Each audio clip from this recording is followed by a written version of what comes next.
to Bros Before Pros, the fiction podcast with 2 prompts, 3 stories, and infinite laughs. That was like the most straightforward fucking intro ever. I know, I've been pretty good, right? I thought you were gonna go into one of your spiels. Well, I've decided to stop that because you fucking interrupt me all the time. No, we love it secretly. We love. It's extra work for you, but I mean, I loved it. Yeah, just because we interrupt you, that means we love it. I know. I mean, it's a bit. Dance right? monkey. I'm just not giving you the satisfaction this week. Oh, I see. The Do Queen's the died. intro right. I'm sad. I'm not fucking sad. I don't give a shit. The Queen's dead.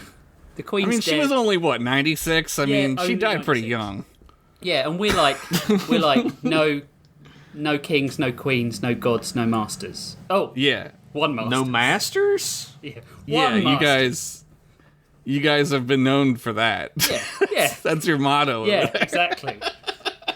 If you've never listened to the show before, then A, what the fuck are you listening to episode 5 for, you freaky weirdo? And B... OCD. Yeah, exactly. And B, I'll elucidate for you.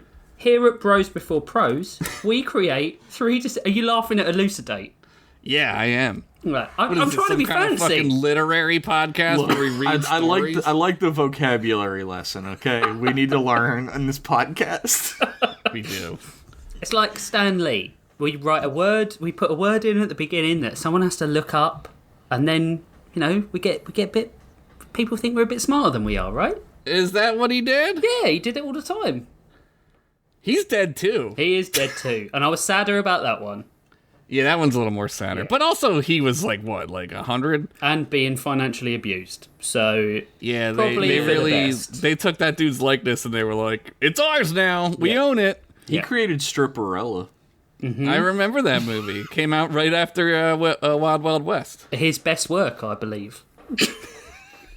Remember Pamela Anderson Lee? No. Remember sex tape? I remember Pamela Anderson. She was married to Tommy Lee. Not in my fan fiction, she wasn't. I actually was never that into her, so... No. If she listens, I'm sorry. I don't mean to burst She your definitely bubble. does. Yeah, of course she does. And Tommy Lee does. It's really awkward. So here at Pros Before Pros, we create 3 distinctly delicious stories based on 2 absolute car wreck prompts every 2 weeks. True. Those stories are typically fantasy, sci-fi, and horror. I'm your co-host, Rich Masters, and with me as always are Josh Henderson. Sup? And Jeff Pennington. What's up, fools? Yeah. This is our 5th episode. You're about to get red-pilled. Oh, shit. No, turn it off. We were randomly allocated katana and socks. And the 3 of us... What is wrong with you people to give us socks? Yeah, it's not Christmas. Yeah. Oh. Is that what you get at Christmas in England? Socks? I mean, that's what I get for Christmas in America. Yeah, don't you want, socks at Christmas? It's the only time I replace honestly, my socks. Fuck yes. Yeah. Look, the older I get, the more I need socks. So. Yeah. Look, I just want the Red Ryder BB gun, okay? You shoot your eye out, kid. Yo, that's fucking real as fuck, dude. It's true, you will shoot your eye out. I had BB guns growing up, and let me tell you, those things fly back at you quick. I wasn't allowed guns or swords as a kid. Nah. Well, my Well, parents were like, he's going to turn into a Definitely weren't allowed deviant. nunchucks. No. You weren't? Turtles weren't... Well, it's a ninja weapon, and ninja is forbidden in London. England, Britain, whatever you want to say. Why don't you just call it a Kingsman weapon? Gonna kill the queen.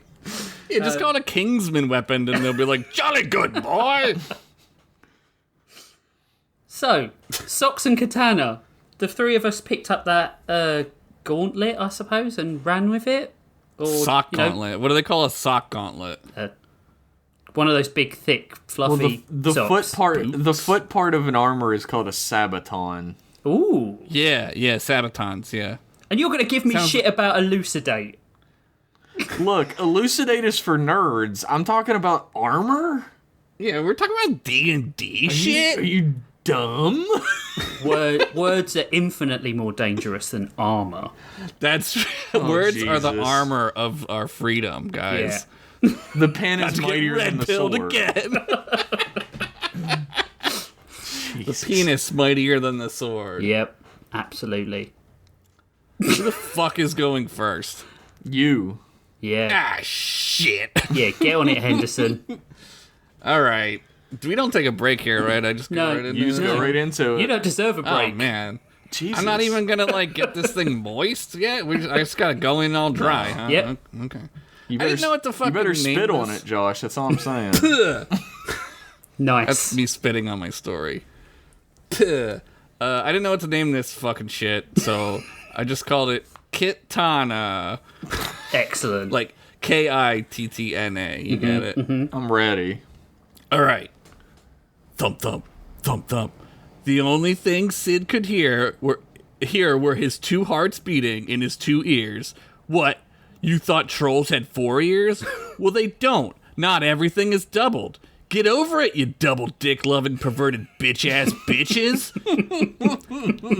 As Sid's feet pounded against shingle and stone and straw, sweat dripped off his super sexy troll face.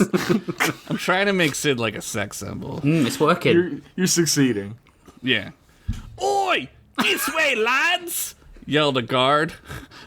I can smell his trolley sweat a mile away, he said again, super racistly. Sid was running for his life, panting under his arm, while his other arm grabbed onto a clothesline strung between two buildings. He Batmaned his way onto a lower roof and parkour rolled, making sure not to scuff or damage his loot. A blur in the night. His heist of the warehouse-like building a few episodes ago didn't quite go as planned. But hey, he did get to see a fucking ghost orgy, so you know you win some and you lose some. Or as I like to say, you come some, you screw some. Jeff Doesn't hated even that. make any sense. And of course it does. Think about it. Another guard popped up onto a roof in front of Sid. Thinking fast, Sid did the classic Sid slide and went five-hole between the guard's legs. As he did, he pulled out his trusty dagger, Lil Pointy, with his free hand and cut the guard's Achilles tendons on each leg. Oh, not again, said the guard as he felt the tendons roll up the back of his legs. That's what happens. Let's be honest. This guy never will walk again. And truthfully, the city is probably going to throw him into a big pit of skeletons, like the Spartans used to do with the babies they thought looked weird, or cried too much, or whatever. Yeah, that's a real history fact, and depressing. But hey, you come some, you screw some. In one motion, Sid righted himself as a few darts flew past his face. Reload, boys! A guard yelled as they stopped to reload their fucking shitty crossbows. That rat had a gun last episode. Should probably look into that, you morons. Secret rat technology. It's just too small. They don't know how to upscale it yet. It's like reverse computers, right? It gets bigger. Sid one hand leapt over a chicken coop, and as he did so, slid the cage door open, releasing all the murderous chicken captives. Oi, fuck chickens! Yelled another guard. Chickens and Grawl are fucking insane, man. Don't fuck with chickens. They'll peck your dick hole right off. But it was all for naught. Sid looked forward in front of him, and there were two more sets of guards at a stone wall leading up to a rooftop, almost 6 stories taller than the roof he was currently on. He was currently doing sweet parkour on. Give up, thief, guard number 4 said. God, number 4. Give us back the orgy painting, and we'll only cut off your hands. And maybe just but one singular dick, but no promises, the guard finished as he licked his lips. And then I wrote A-cab. Good. Sid clenched his sweet Chadley muscles. See, it's working. Sweet Chadley And muscle. suddenly, summoned his muscle fibers to listen to his brain thoughts for just a bit longer. Lactic acid coursed through his veins. His body was burning and aching. He had been running for so long. If only he had a potion. Or if only Ugla was here, she could buff him with some cool spell. Or show him her boobies. That would be sweet. The best buff. Or maybe he should buy some Daranosian fine china white? Should he start to do cocaine? He sprinted toward the guards. Oh, boss? Guard number 5 said, perplexed. Shoot him down! Yelled guard number 4. As he yelled, Sid launched himself into the air like Michael Jordan as he reached the towering stone edifice. I said edifice. That's a big word. Nice. It's a $5 word. In front of him, he straight up Spider-Man ran horizontal style up the wall like I did to your sweet mama's sex cave last night. She really puts the whore in horizontal. Excellent. Reaching the zenith of which his tired legs would take him, Sid leapt forward, kicking off the wall, and gracefully did a fucking mad sick flip in the air while he buried his dagger into guard number 4's eyes, killing him instantly and ensuring his relatives would have to have a closed casket, just the way Sid liked his funerals. In one motion, Sid roundhouse kicked the other guard in the face, sending him to the ground with a broken neck. Like, this dude's neck was spin me right round, dead or alive style, dog. Bet you thought that song was by Frankie Goes to Hollywood. Yeah, it's not. I looked it up. Nice. Factually correct. As shooting pain struck like magical lightning through Sid's shoulder. Wait, sorry, that's a really bad sentence. As a shooting pain struck like magical lightning through Sid's shoulder. The fuck? He thought to himself. The force of an impact spun him in the opposite direction of the hit. As he turned in slow motion, he saw a mage who did in fact shoot him with magical lightning. Magic lightning, my only weakness, Sid said, full knowing well he had many weaknesses. Stab wounds, fire, undercooked pork, peanut allergy, and commitment were some of the others, just to name a few. Sid stumbled over the side of the building. He fell and fell. It felt like an eternity. His daggers were gone. Little Pointy stuck into guard number 4's eye socket, and his other dagger, whose name I do not remember because I made it up like 8 years ago, dropped from his hand when he was struck. Also factually correct. That was really long, I remember. I remember that. I wasn't going to go look it up because fuck that. You got time to rename it now. Well, just wait for the story, Rick. Oh, okay. The I'm sorry. continuity police are going to be all over this. Just wait for the story, buddy. I know you're 6 hours ahead, but you don't have to be 6 hours ahead in the story. He still held on to the painting, though. This job wasn't over yet. Crash! Sid hit something. He wasn't lucky enough to hit a passing hay cart. No, nor was he lucky enough to hit an awning like in the movies. You know, when the stunt people just fall through awning after awning. Like, save some awnings for the rest of us. Jeez Louise.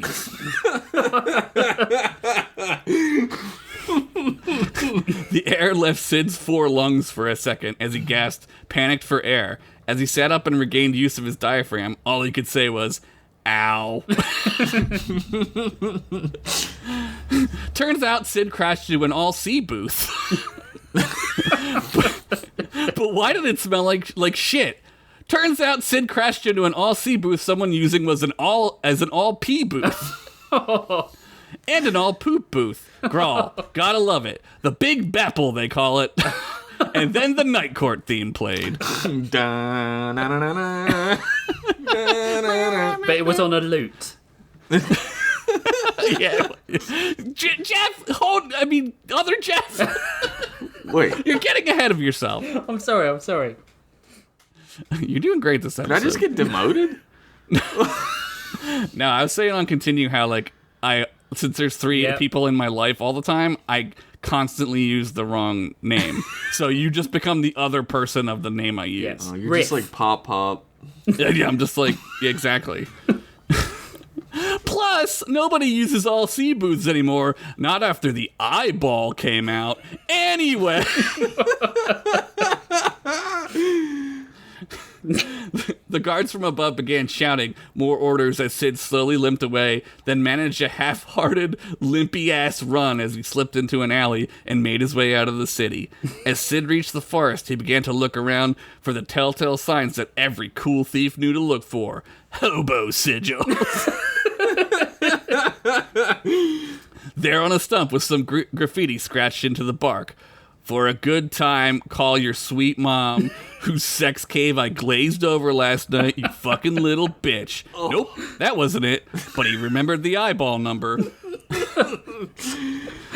There, on another nearby stump, he saw what looked like an arrow that had been carved over with an 8 equals D with the words "this way" crossed out that now read "Dick's way." The classic thief mark for a safe house. Dick's way it is, Sid chuckled to himself. Classic. Soon he arrived at a dilapidated cabin. It looked like nobody had been there in quite a long time. He crept his way in. There was a single candle on a shabby table, a bed, a fireplace with tons of weeds growing out of it, and a barred-up window. Hello, stranger! Sid reflexively grabbed for his daggers, forgetting that he had lost them on the rooftop. Little Pointy probably still stuck in that guard's face hole. A blue flame arose from the candle and turned into a little flame-faced elemental. Please use your thief's union signet ring to use this safe house facility, the elemental said calmly. Hold on, Sid said as he rummaged through his various sacks and purses and coin baggy things. You have 30 seconds to produce your ring, the elemental urged on. Hold on, Sid said, still looking for the ring. You have 25 seconds to produce your ring, or I will burn the flesh off of your bones. The agony will be so extreme, it will surely follow you into the next life. You will beg for death's mercy as soon as you are reborn. The elemental said, smiling. Got it, Sid exclaimed as he slid the ring on and found a socket next to the candle on the table. He turned the ring.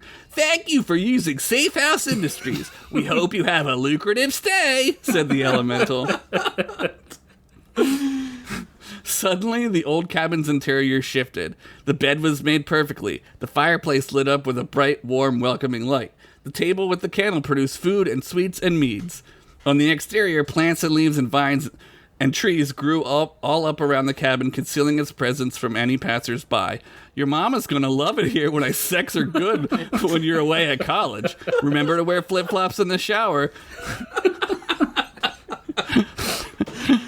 So, I don't know why that's good funny. advice. Yeah.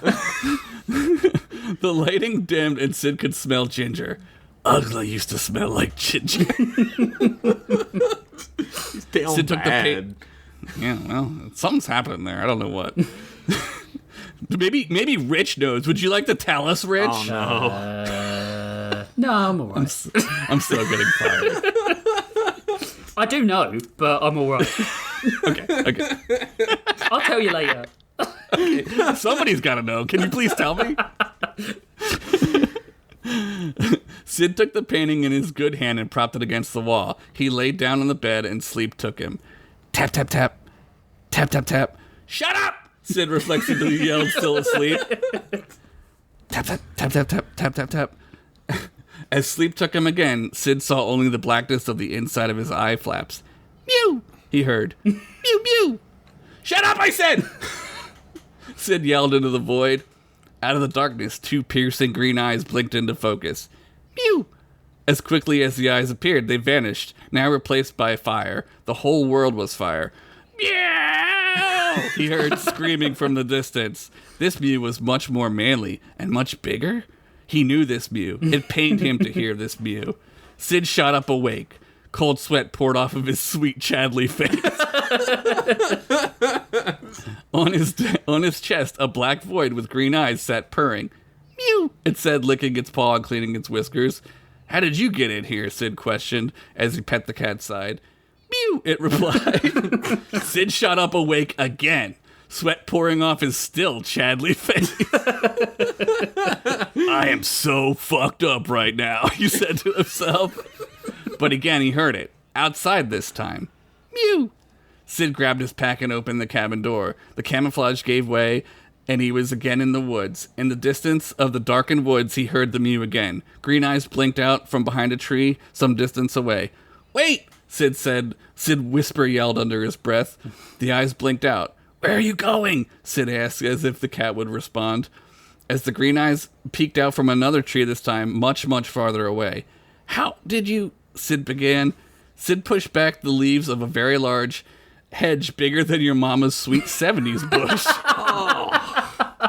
And before him stood a cat. "Mew," it said as it turned into the darkness. Sid squinted to see what the cat was looking at, but it was hard to see a BBC at night. But there it was, a big black cave. That's genius. "You want me to go in there?" Sid asked, looking down. The cat only responded by rubbing himself against Sid's leg. Aww. "All right, but this doesn't mean we're friends." Sid stepped into the dark, and his new friend followed. In the darkness, Sid could hear a voice and see a faint din of fire deeper into the BBC. Man, who wrote this shit? He could barely make out the words being spoken. No, not spoken. Sang? Someone was singing. Then he heard the telltale sound of a lute being plucked. There you go, Rich. Thanks. I knew. I know you did. As he inched closer, he hid himself behind a rock that looked like a giant titty. Oh, shit, I'm hard. Hold up. Lightning crash and old mother dies. Her intentions fall to the floor. The angel opens her eyes. Pale blue colored eyes. A discordant sound sprang from the lute. Wait, said a really dorky voice. Sid saw him readjust his terrible fingering and start to play the tune again as his new friend, the black cat, poked out from behind the titty rock and mew. "Socks," said the lute nerd. "You're back. Oh, and you brought a friend." Suddenly, the nerd whipped his hand and a blue ball of energy shot out. It slowly crawled through the air and stopped over Sid's hidey hole. "I see you."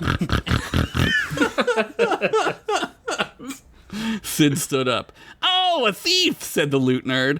"Well, let me introduce myself. I'm Mizrad the Big Dicked. And I am in the business of creating and enchanting magical, slightly gray market, totally not black market weapons." "I see you've met Socks." Yeah, lute nerd, I'm not calling you that name." "Why do you call him Socks?" Sid said, looking at the cat. "He's completely black." Yeah, he's wearing black socks." At this, Socks jumped onto Sid's shoulder and purred.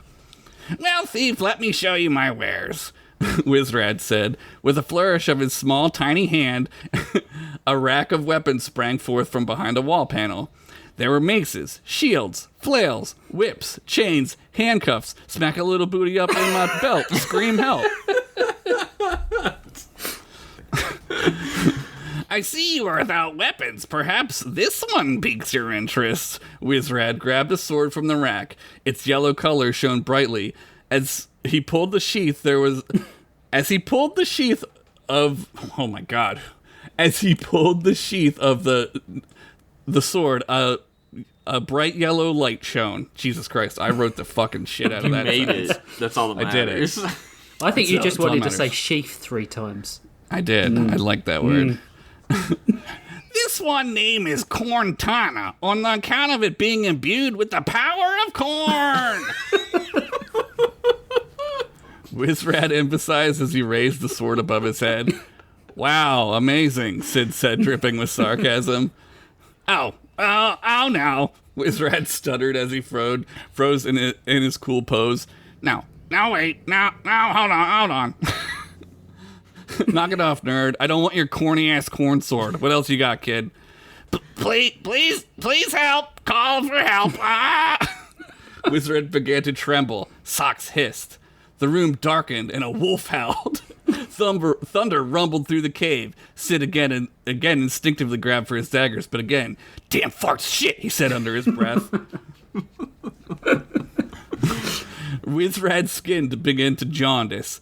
He let out a cornly howl. Everywhere on his body, corn leaves began to sprout. Rocks from the cave began to crash down onto the cave floor. Wizrad grew in size and girth except for anywhere that counted, like his dick and muscles, but mostly his dick. That shit was still small as fuck. Suddenly, all that stood before Sid and Socks was a giant corn monster. All right, Wizrad, that's pretty cool. Yeah, neat, Sid said, trying to remain positive and cool-headed. I am no longer Wizrad, the beast said. I am Husk. Nice. With that, Husk drew his corntana upward and swept down at Sid and Socks. Socks leapt from Sid's shoulder and hissed and scratched. Cats fucking hate corn. It's true. Did you ever put a corn cob in front of a cat, dude? They hate that. It's like shit. they think it's a snake, don't they? Like with cucumbers. Yeah, they think it's like some kind of weird thing. That's so weird. Sid artfully dodged the clumsy, oafish, small-dicked attack, even though he still was somewhat injured. Sid posed up like a karate man, centering his big dick chi. He was fighting a corn man. Growl, baby, the Big Bapple, and then the Miami Vice theme played. Jesus. This is going to cost a fortune to get the rights to. I know. It's crazy.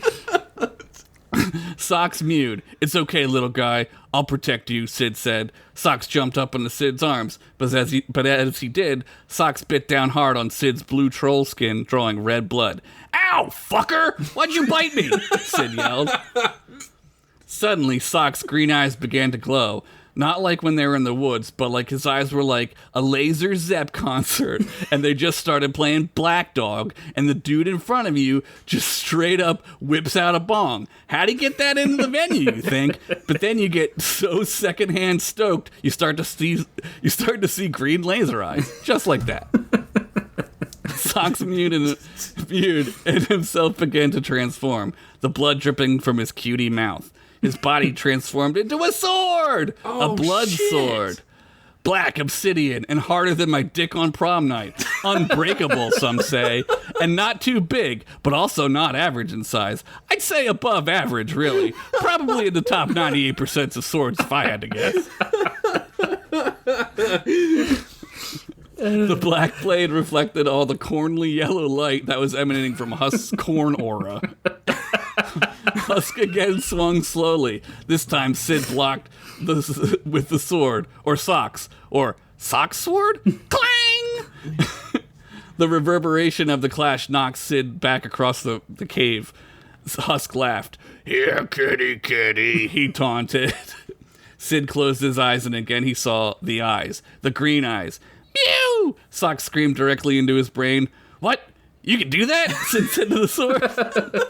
Suddenly, the sword began to glow. First brick-colored, then red, then bright orange. It was getting hot. Well, if we're gonna die, might as well go out high, is what I always say. Sid pulled out a giant spliff and put it into his mouth and lowered his spectral glasses. Hey, corn boy, Sid yelled at the giant corn monster. Suck my cob. Socks burst into flames. He was a flaming blood sword.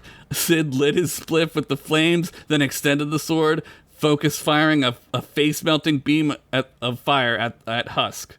Upon seeing this, the god of metal played a sick double guitar solo with all four of his hands, and double tapped so fast it made the angels come their white-ass stupid robes.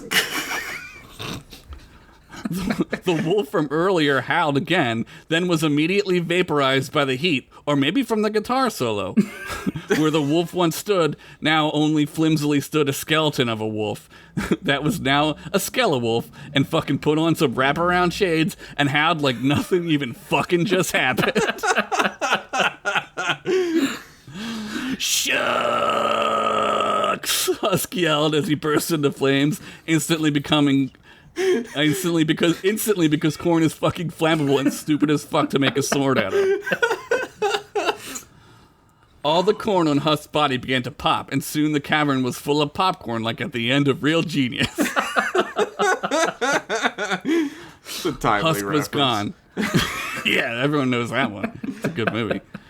Husk was gone. Socks transformed back into his cat form, and Sid lifted him out of the popcorn. "You're fucking dope, dude," he said as he kissed Socks on the head. Suddenly, a rustling of popcorn began. Sid readied himself, but out sprang Wizrad, seemingly back to normal. He coughed up some popcorn. "Did I do that?" The end. Fuck. I just want to take one quick second to thank Josh for having the corn monster yell "shuck." That made me. I was trying not to laugh while you were talking so hard, but I couldn't help it. I was deep into this corn stuff. I don't know, man. That was so fucking good. Genius. It's so stupid. Yeah, It's but- dumb as shit. But that's the joy of it. That's Fucking I know, love so that story, good. man. Holy shit. The cat's pretty cool. Yeah, the idea of a cute little kitty cat turning into a fucking flaming Genius. blood sword is the tightest shit I ever heard. He's Yeah. like a familiar. Yep.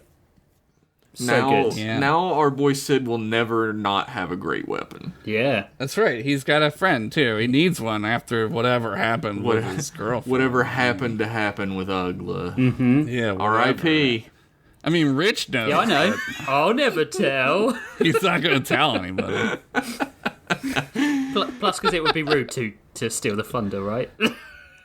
No, you should totally steal the thunder. It's way funnier, though. Now, Rich, tell us what happens if you're so tell us what fucking happened, Rich. I'm not smart. doing it. I'm not doing it. Sorry. You're never going to know.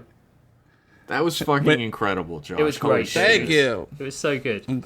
I'm glad you liked it. Thank you. We'd more than liked it, you buffoon. You used some fucking $1 million words in there too. For $1 million somebody who made fun words. of Rich for. Yep. Edifice. I was just projecting, you know? True. Like, I knew that the words were smart, and I didn't want him to think I was a dork, so... Every time we use a smart word, I'm like, "Aw, it's so good." It's the wannabe teacher in me, I think. Yeah. Gold star for Josh. Yeah. Finally. I mean, your stories have got progressively better every week. Yeah, Yeah. it took a while to get back into it, but we're back. But I think you're topping it every week. You're topping the last one. I have, like, kind of a story in mind. Like, I don't I'm know. noticing there's a background story going on. Yeah. I don't have So that that's at all, so don't look for it. No, that's great, though. That's like... I just knocked something Or off my desk. do That's like I? freedom. Look, I mean, Rich look knows, for but- it. I do. I'm the puppet master. Rich knows, but he won't tell anybody. Yeah. Rich, I'm will you sn- tell me? No. No, you work it out on your own, you lazy bitch. Ah, Shit. fuck. He is a teacher. Don't not Mr. gonna tell Feeny you the me. answer. Just give me the fucking assignment. The answer's in your heart. Oh, super good. The answer was the friends you made along the way. There was I some want my mewing. treasure. There was some mewing in that story, and for a second I thought, and then I was like, no, he's not going to do that yet. He's not. You don't know. He's You not don't ever gonna know do what that I'm yet. gonna do. No. Josh is kind of the wild card in my Yeah. opinion. Every time I think I know where the story's going, I'm like, no, I don't. I don't really. It's kind of fun to play with that. Yeah. You know what I mean? Yeah. Like, it's kind of fun to have that in my back pocket and be like, well, is he gonna do it? What's Yep. he gonna do? Yeah, because I know everyone else is thinking that as well, and I'm kind of like, well, if everyone else is probably thinking it, then it's probably not going to happen. Your way to on. cock tease us. Yeah, it's good. It's I'm gonna good. burn this motherfucker down. Suck my cob, Jeff. Wizrad had Shock. Wizrad had big Wallace Shawn energy that I enjoyed. Really, I could not picture anyone but Jaleel White, and I was proven correct. Yeah, that one was for Jeff. I knew that. God, that I was loved good. it so much. I love ending on like just a non sequitur. Like, it's fucking hilarious. Should we take a break and then we'll go into Jeff's story? Yeah. Works for me. Okay. Well, listen to this music, you fucks. Bye.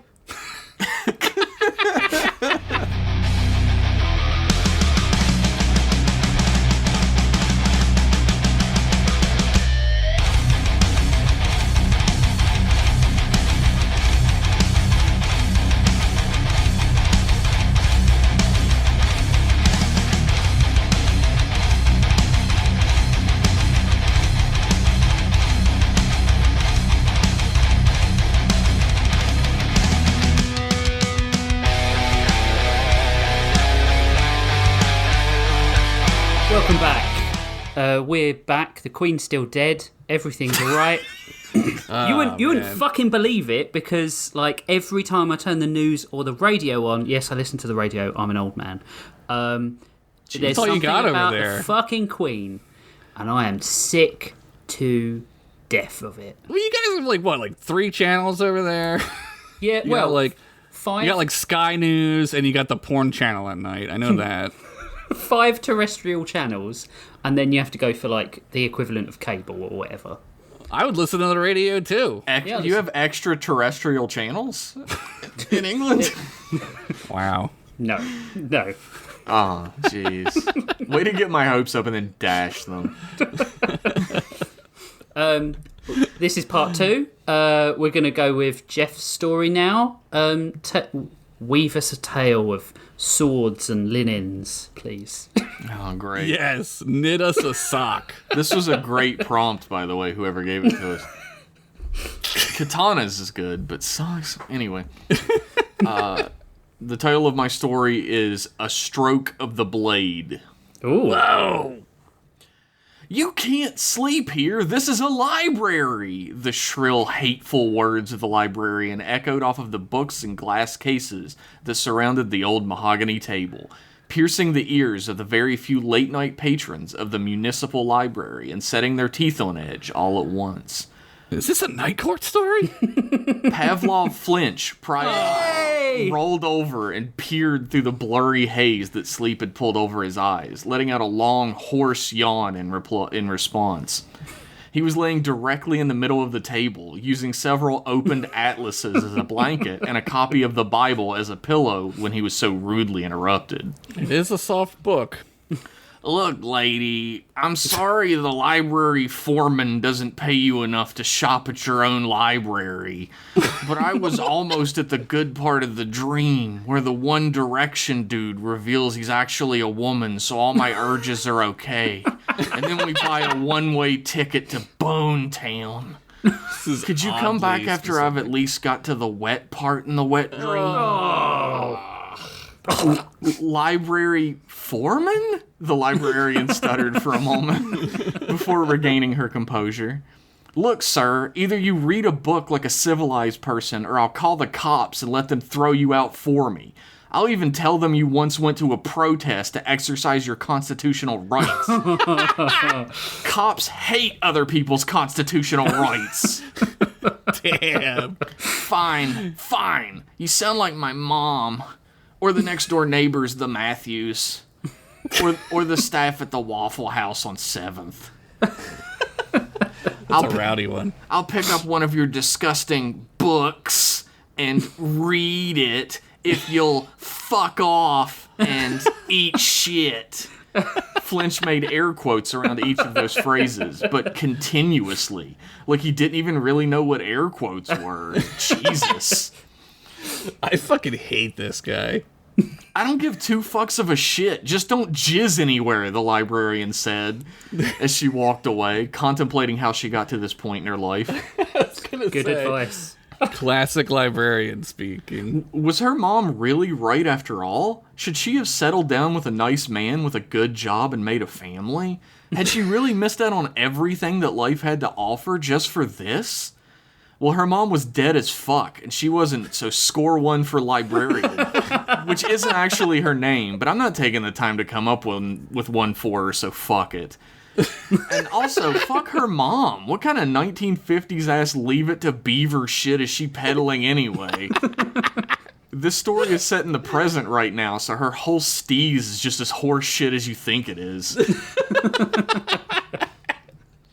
Flinch searched the shelves nearby idly, not really taking in any of the titles, but instead thinking about how he had dropped his sandwich when he was running from the Matthews' new Rottweiler.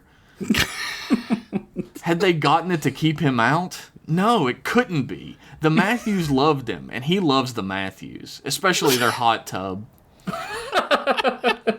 God, he was gonna miss that sandwich, though.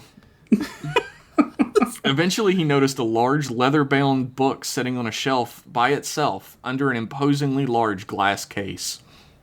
He picked it up, feeling the heft in his arms. It reminded him of that time he'd been asked by a passerby to hold their baby for a moment, except he held onto this book the whole time this time. We have two stories that have involving baby neglect and or murder. True. He squinted his eyes in the dim library room, lit only by several small gold lamps that littered the tops of tables here and there, except of course for the one where he had dreamed a beautiful, completely heterosexual dream one earlier. The title of the book he held in his hands was The Tale of Tachibana. There wasn't a name anywhere on the book besides that one. No author, no publisher, no nothing. Flint shrugged and set it on the table and slid into one of the chairs underneath it. At a 3rd grade level, he began to read. That's pretty high. The blood moon hung low in the sky over the countryside, dyeing everything its light touched a sanguine scarlet. The wind swayed through the thickets and the leaves, meeting the incessant tones of insects amongst the thrush to create a symphony of night. The pathways were clear by this time, well past the setting of the sun, and long beyond the time when normal folk had laid their weary heads down to rest. But still, the old samurai pressed on. Or perhaps it would be more accurate to say the old Ronin pressed on. Tachibana had once served a lord whose name no longer mattered, nor his legacy, as it had all burned to the ground in the fires of war. Lord Librarian. Now he served no one but himself. He had learned the lesson long ago that the only thing in this world that could be relied upon were his own wits and his sword arm, and he lived by no code beyond that. Yes. At his hip hung loosely a scabbard of finest sandalwood, enwreathed in velvet and inlaid with gold. Within it, snugly fit the instrument responsible for the future he desired to cut from the countryside before him, and the past written in blood behind. Yes! You know that Josh... 147 bottles of beer on the wall, 147 bottles of beer, Hiroshi screeched, bouncing up and down in a small circle around Tachibana, his arms outstretched and eyes closed. Jeff wrote an anime this week. Ugh, screamed Tachibana, his hands dragging down his own face in frustration. Hiroshi was technically, for all intents and purposes, Tachibana's apprentice, but in all actuality, the young idiot was simply another burden placed upon him by poor decision-making in the past. You see, little Hiroshi had burst in while Tachibana was hilt deep in his mom's scabbard. And the only way to stop him screaming bloody murder was to explain to him that it was some kind of ancient apprenticeship ritual. And that stuff his mom was cleaning up afterwards was apprenticeship juice. Oh my god. His real mistake was falling asleep that night, for when he awakened the next morning, Hiroshi's mother had long gone, leaving behind a small note that simply stated, "He's your problem now, you limp dick fuck." I mean, how limp dick could he be? He made apprentice juice. Tachibana's dick was never limp, but he supposed the note was for him anyway. You take one down, you pass it around, 146 bottles of beer on the wall. Oh my god, I hate this guy. Hiroshi caterwauled, back in the present of this past tale, and not in the past that the last flashback was set in. You get it. 146 bottles of beer on the wall, 100... Tachibana slapped his hand over Hiroshi's mouth, stopping the song in its tracks, his eyes red with the fires of hatred. Will you shut the fuck up already? You've been at it for hours, and I promise you if you don't stop, I will kill you. You just kill him. It's like fucking ancient times. No one's even gonna know. Aw, Tachibana-sensei, you never kill me. You love me just like a father does. Hiroshi beamed with pride once his mentor had removed his hand. I've never felt love in my life, Tachibana said emotionlessly. Yeah, wow. I hear that. Ha ha, you're so funny, Tachibana-sensei. Hiroshi giggled, but stopped when something caught his eye. He pointed down the path. Look, Sensei, a shrine. I almost thought about a titty today. We should pray away our filthy, filthy sins and repent before a higher power. Oh, God. Oh, my God. Look, you little fuck, Tachibana began. But Hiroshi had already taken off down the path at a full run. It wasn't that Hiroshi was just annoying. No, it was far worse than that. From the moment he had porked this kid's mom into oblivion and back, Tachibana had never once scored. Oh my god. Every time he was unsheathing Tachibana Jr. and getting ready for Fucksville, Hiroshi would bust in with a pinwheel or a frog or some other stupid stereotypical shit for a kid to get excited about. Pinwheel. And the lady would dry up like a fishing hole during drought season. Oh. Hiroshi was a living, cock-blocking, illiterate to the point of not even knowing what letters are, curse on his life. I like how that's like one of the things he finds offensive about this kid. Oh boy, religion, Hiroshi shouted as he ran up to the small shrine, situated by the road, and dropped to his knees, clapping his hands together in front of him. The shrine was incredibly old, to the point that Tachibana couldn't really make out what any of the lettering upon it meant. It wasn't kanji, but something much, much older that was scrawled in peeling, tattering red pigment upon the seals that pockmarked the shrine from top to bottom. He looked over them for several moments before giving up trying to figure out which deity this shrine was in honor to. Hurry it up. We need to get it to the next town before daybreak. Wait, Tachibana-sensei. Aren't you going to pray for absolution for the heinous sins of the flesh we all wallow within as mortal shells? What? Tachibana said, looking back at the kid bewildered before shaking his head. No, I don't give a shit about any of that. I have rivers of blood at my feet for the things I've done, and there's no penance for that. Not that I'd even care to. Ah, come on, Tachibana-sensei. Repent and flagellate. Repent and flagellate. Kill him. Kill him. Kill Hiroshi him. bobbed up and down to the clearly religiously anachronistic repetition of his own words. That's so fucking smart. Before standing back up and running in a circle around Tachibana once more, for the 1,000,000th time since the Ronin had last gotten laid. Repent and flagellate! Repent and flagellate! Tachibana stood stock still, his blood boiling in his veins, his head bowed down low. The boy encircled him, tugging at his obi and his sleeves with each turn around him. Repent and flagellate! He continued, on and on and on. Tachibana's body shaking with a fury he had not felt since he saw the burning castle of his lord, who he had dedicated his entire life to serving and honoring above all, becoming ashes on the ground and everyone he knew inside of it. Repent and flagellate! Tachibana didn't even notice it at first, the way his hand gripped onto the hilt of his katana by itself.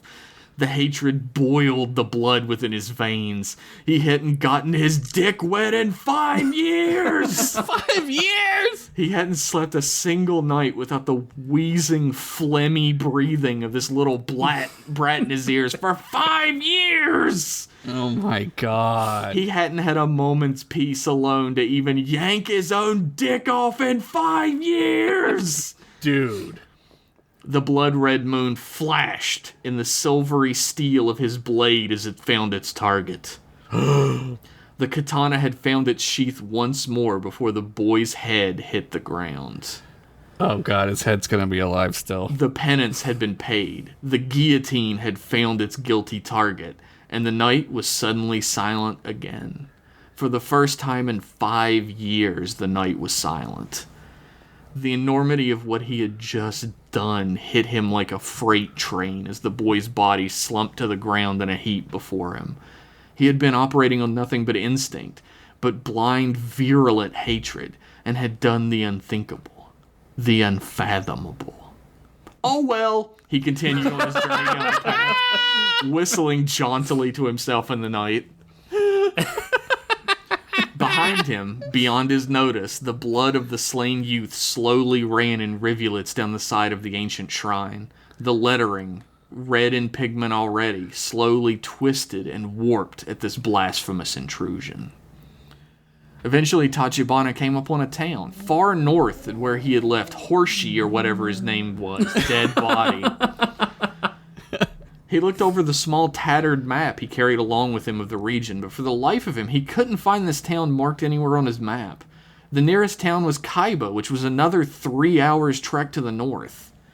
He turned his gaze up towards the marker over the entrance of the town, which bore very old tattered red pigment upon it, spilling out the name he was completely unfamiliar with. Yomiko.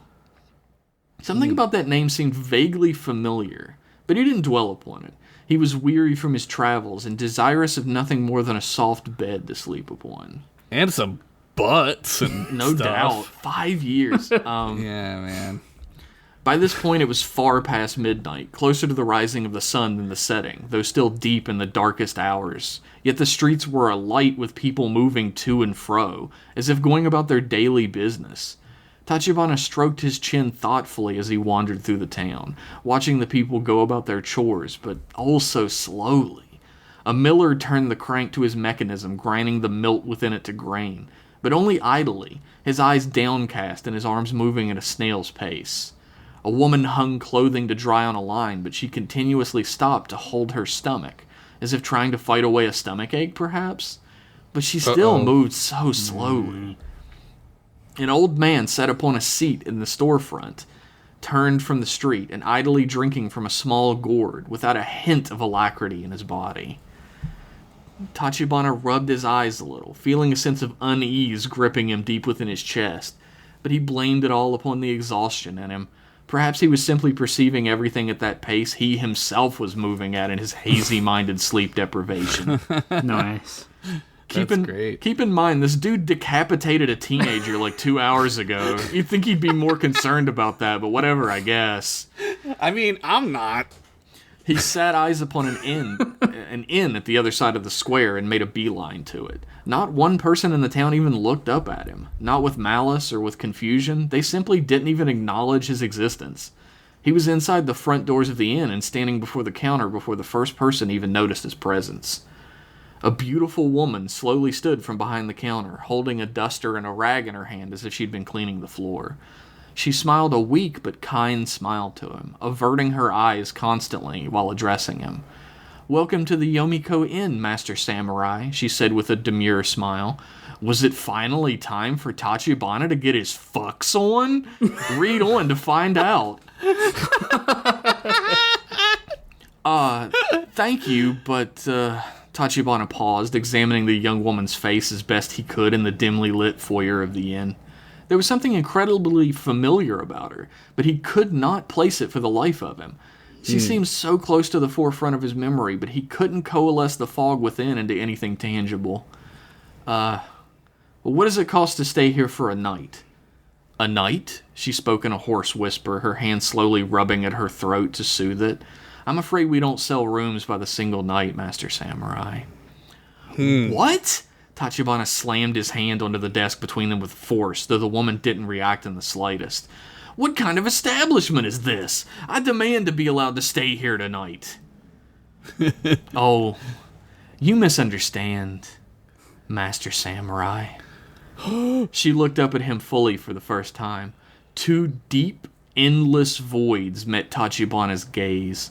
Holes where her eyes had once been, slowly trickling blood from deep within them down her beautiful face. Down her neck where a gigantic open gash revealed the spine at the back of her throat. This chick just got hot or something? He was after Gash. Aw, jeez. Well, see you next week, everybody. Her voice gurgled up through her neck now, not the sweet and deferent tones from before, but harsh and clicking. "We offer you a room to stay for all of your nights to come." Yeah. Tachibana screamed, drawing back away from the desk. He fumbled his hand for his katana at his side, but found nothing in its place. The scabbard that hung low from his hip was completely empty. He turned upon his heels and ran out the door, screaming at the people of the town around him at the top of his lungs. "A demon! A demon lives here!" The miller turned to him, stopping his slow but steady cranking of the milling machine, grinning slightly as he stood from his place at the mechanism. His arm remained gripping at the handle to the churn, dangling lifelessly as his body pulled away from it. Oh, that's fucking dope. A clean, severed cut at the shoulder long, long ago. The miller lurched towards Tachibana, his other arm still attached to his body, reaching out to him. "A demon indeed. A demon dressed as an honorable samurai. He killed these people. Tachibana turned away, but met the gaze of the woman hanging clothes to dry, who turned towards him and removed her hand from her stomach. Blood began to pour from a single slash across her midsection, followed by the entrails once held within, spilling across the sand beneath her. She too raised her arms towards the Ronin and began to walk towards him, her voice unstrained and unharmed by her horrific injury. A demon who slew any who refused him what he coveted. The man outside the market slowly began to stand from his chair, but he fell directly into the dirt in front of it instead. His legs remained resting against the legs of the old chair, motionless and bereft of life as his upper body dragged itself across the earth towards Tachibana, his arms outstretching towards him, his guts trailing behind him in the dirt. A demon who murdered anyone who stood in his way. Screaming and running, Tachibana went, passing by person after person who turned towards him and outstretched arms to follow. Some without faces, some without heads, some with grievous wounds, some burnt beyond recognition, but all of them following him at their pace, their voices ringing out hollow words he refused to listen to. But even he had to stop in his tracks as he turned the next corner. Standing before him, smoldering and twisted by flame to the point of being almost unrecognizable, was the Lord he had once pledged his undying eternal service under. What? His eyes burned like seething, dying coals in a hearth, but no warmth exuded from them. He pointed his twisted, blackened finger towards the once proud samurai, and his voice painfully breathed out of him like the last vestiges of lost life. A demon who abandoned his post, who ran from his duty to save himself, and damned 2,000 souls to hell in his place. What? No! Tachibana screamed, pushing past the moldering corpse of his once proud master, and charging away from him at full clip, tears streaming down his face. He ran and ran and ran, but every time he would reach the high gates at the edge of town, he would find himself immediately running through the gates at its other edge. An unending Mobius strip of every single time. Still, he ran past the horrific apparitions, each one, he now noticed, wearing nothing but their tabby socks upon their feet, and each one perfectly clean and untouched by the dirt and silt they walked upon. There's your socks. I fit it in, fuck you. Hours passed, fatigue poisoned every muscle in his body, pain tore at every tendon, fire burning in every ligament, but Tachibana still ran. From one side of the town to the other, from one end of the high wall to the other end, trying to climb over here, jump through there, go under here, all the while the collective voices of the specters haunting him within the village, growing louder and louder in his ears. Finally, he collapsed in the middle of the town square, sobbing to himself, grasping at the dirt for anything, any kind of answer, any kind of escape. A demon who would murder the only person in the world who ever loved him as family. He looked up and saw before him a young man, standing clutching his severed head under one arm, and Tachibana's own katana in his other hand. Hiroshi stared down at him with a blank, twisted, grotesque expression, hatred seething within his low eyes. Please, it was a mistake. I'm sorry. I regret it now. I regret everything. The miller was here now, and the woman who had hung clothes, and the man from the market, and the feudal lord long burned and buried. Even the eyeless woman who had tended the inn stood over him, each of them peering down at him with revulsion in their hearts. Everything? They asked in unison. It suddenly became very clear who each of them were. The miller had refused to give Tachibana his millet for free, and the Ronin had taken his arm as penance. He must have bled to death afterwards. He didn't even stay around long enough to see it meant so little to him. They didn't have soap back then, so he's fucked. The woman who had been hanging clothes rebuked his advances and tried to go about her normal job at the laundry to avoid him while he was visiting her town. He had found her at closing and disemboweled her in revenge. Wow. Jesus! The man who had been seated at the market had hired him to catch some bandits who were bedeviling his local town, but when Tachibana had been unable to find them, he had refused to give him up the payment anyway. He had been lobbed in half for this affront. The woman without eyes, how could he have forgotten her? She was the woman who had taken him in after the fire had taken the castle. She nursed him back to health and had professed her love for him. The two had lived together for months, had slept together for all of it, before she announced to him that she was expecting. He had slit her throat to silence her, thrown her from the top of the cliff, and even from his vantage point, he had seen the carrion birds pick out her eyes from her corpse after it had landed. This guy sucks. I ask for mercy. I will make penance. I will do anything. Tachibana screamed, raising his hands to the apparitions of those he had wronged so deeply. You will, Hiroshi said flatly, raising the katana to the sky and catching the glint of the blood-red moon above before bringing it down. Ah! Tachibana shot up straight, letting out a gasping, airless scream into the dead of night. He found himself laying in a field, the tall grasses blowing serenely in the night's wind, the blood-red moon dangling overhead, and everything as he had left it before.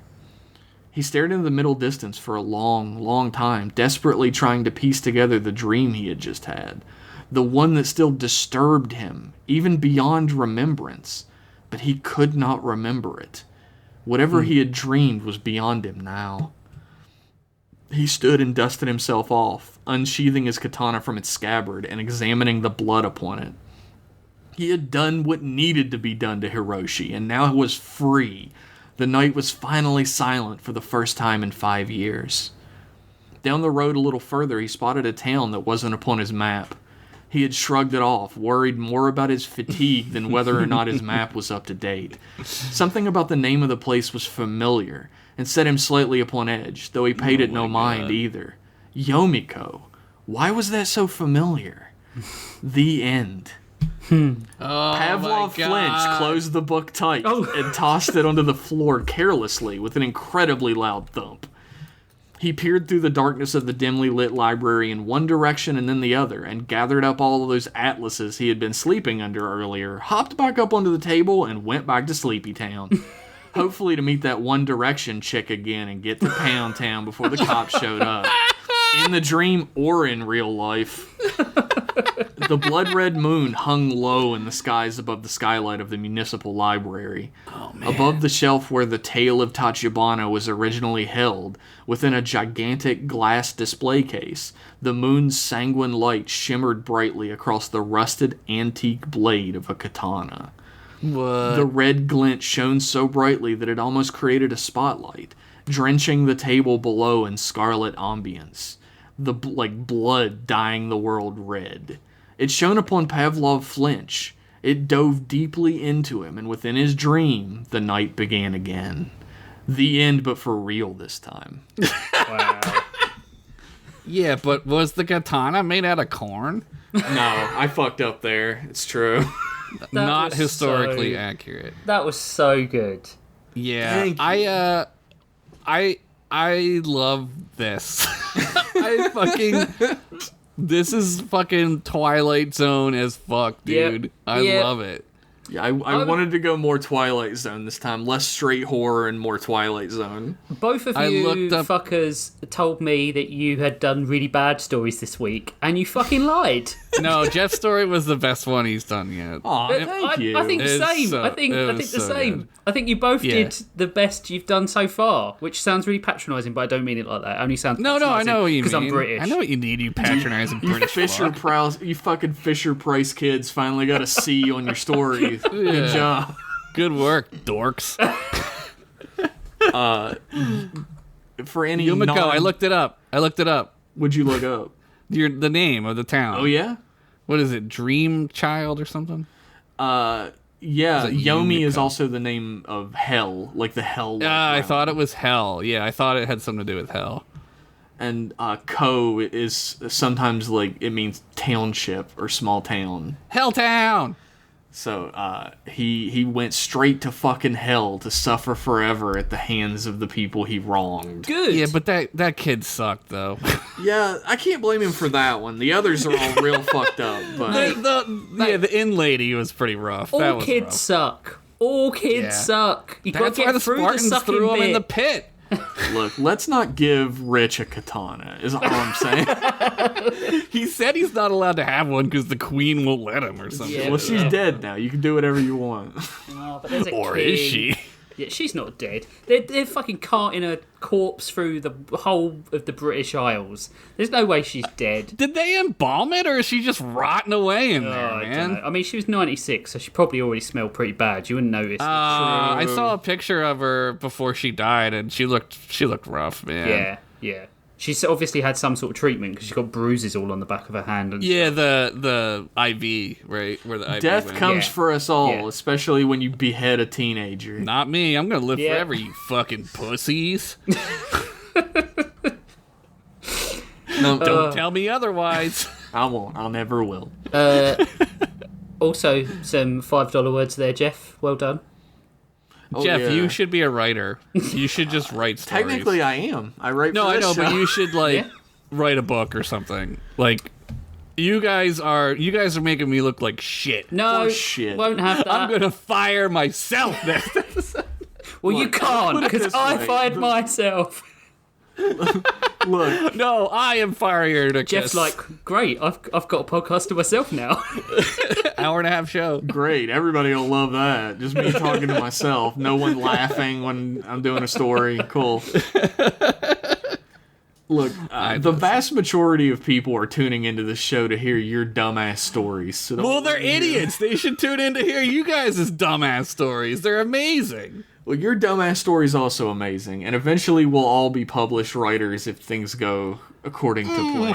I'm already picking out my favorite pipe to smoke. It's the one with the bubbles, right? Yeah, the four-leaf clover one with the bubbles. You know the one.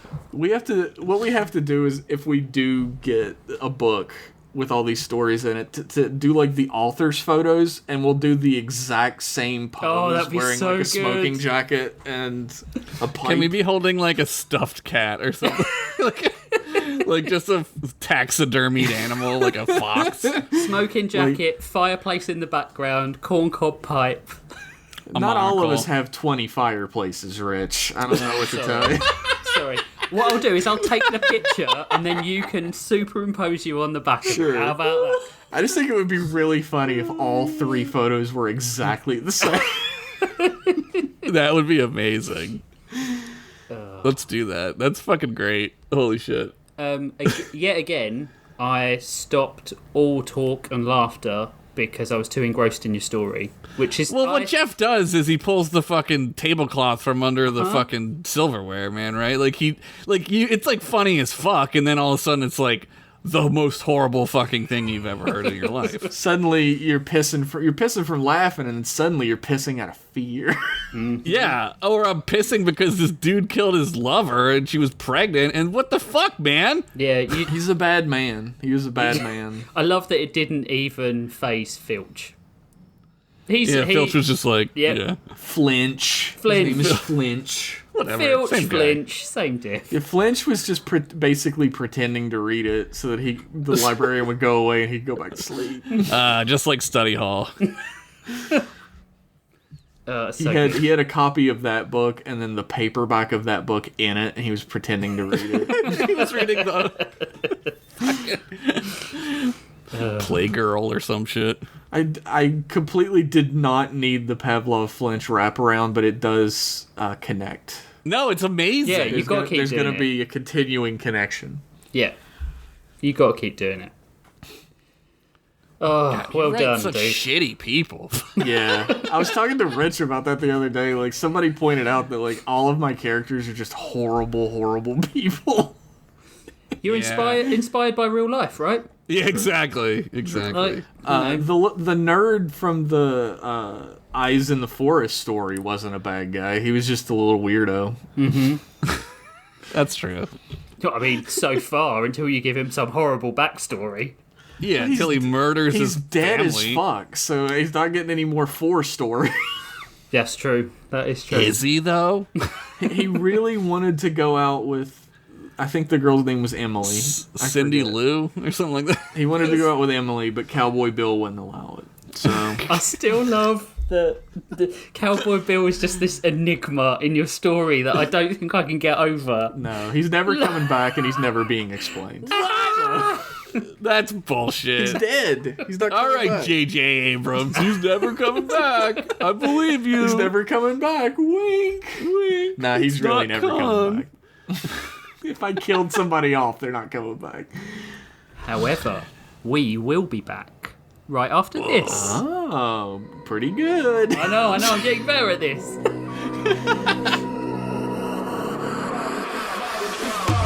Got my money up, turn the S to a dollar sign. Texting OB to promote a life, it's Bible time. Got my money up, turn the S to a dollar sign. Texting OB to promote a life, it's Bible time. All like the kicks on my feet, haters think they sweet. Rolling deep with the boys, soaking no police. We beat up Pyrex, hater, you can down vex. They stole who motor like, it's Bible time.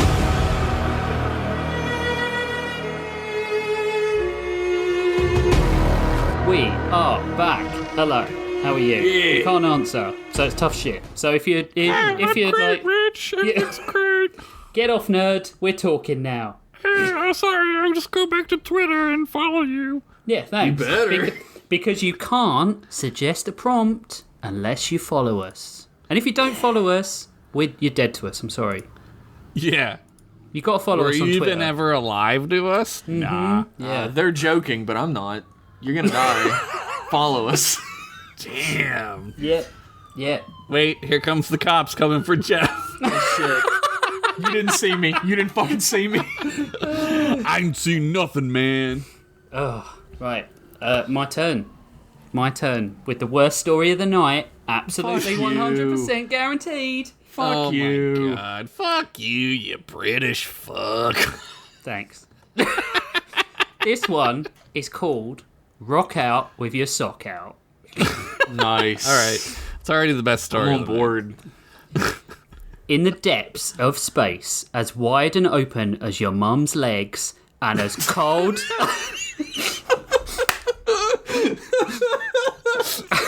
and as cold and dark as your dad's reason for leaving you...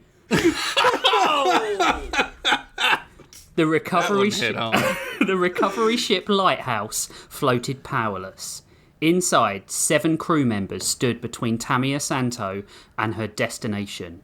With the crimson laser katana she held in her hands, she knew Shit. 7 wouldn't be enough.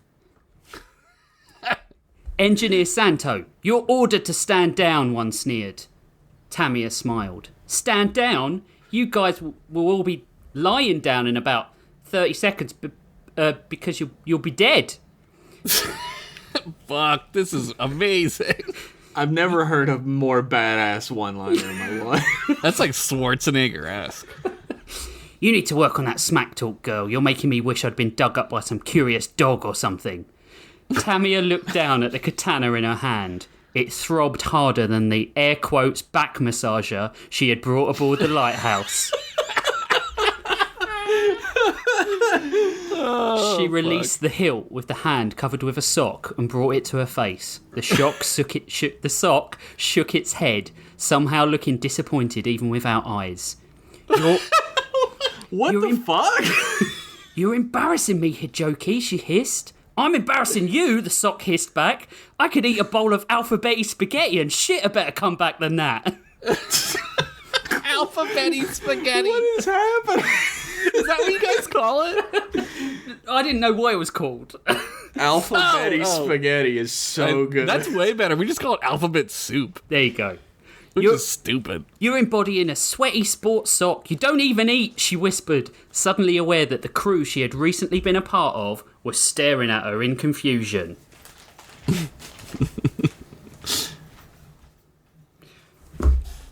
Now, I know what you're thinking. How the hell did a newbie engineer come straight-age student like Tamiya Santo become a crazy space samurai with a sock puppet? I was just thinking that. Oh, wait. You're questioning my use of the word cum. Well, cum doesn't just mean jizz, you degenerate. It's used to describe things that have a dual function, like a study cum bedroom. Cum bedroom. Well, wonder no more, because we're going to do a flashback. Consider the above a cold open, like your ex's legs. Hey-o! Yeah, fucking nice.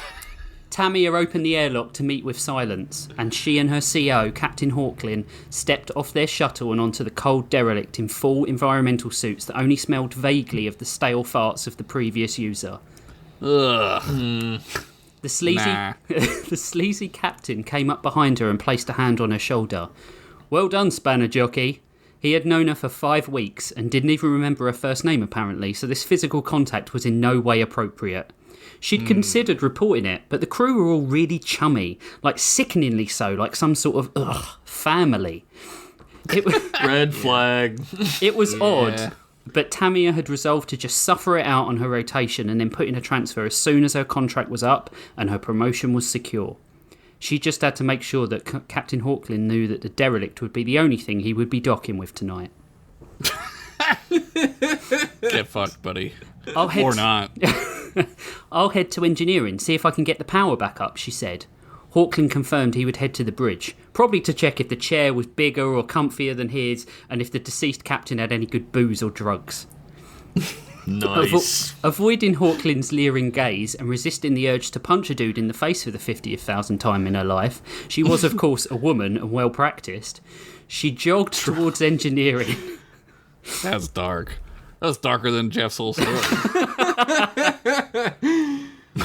Tamiya hadn't been with the Blue Raven salvage unit for very long. Salvage always seemed a bit in poor taste, especially in the deep sectors.